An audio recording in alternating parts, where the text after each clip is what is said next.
নদীর ঘাটে পৌঁছে সুধাবুড়ো দেখে পলাশ আর মৃত্যুঞ্জয় দাঁড়িয়ে আছে ঘাটে।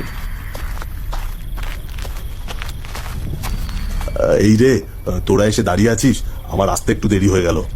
যাকে চল চল, তাড়াতাড়ি ফিরে আসতে পারলেই বাঁচি। তারপর নৌকাতে বসে সুধাবুড়ো বুড়ো ঠাকুরের নামে প্রণাম জানায়। হে বুড়ো ঠাকুর, রক্ষে করো আমাদের, রক্ষে করো। পলাশ নৌকার দাঁড় টানতে শুরু করে দেয়।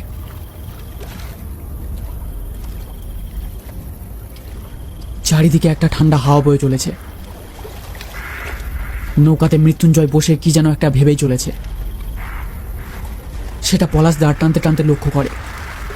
কি গো মৃত্যুঞ্জয় দা, অমন বসে থাকলে হবে? একা দাঁড় টানতে টানতে হাঁপিয়ে যাচ্ছি যে, তুমিও হালটা ধরো।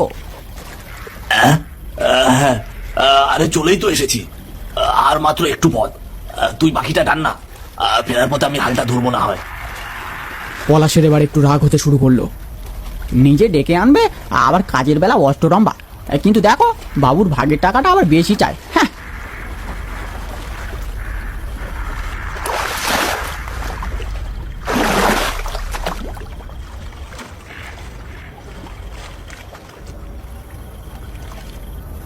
বেশ কিছুক্ষণ নৌকা চালানোর পর ওরা পৌঁছে যায় পাকজলাতে। পাকজলার চারিদিকে যেন ঘুটঘুটে অন্ধকার হয়ে রয়েছে।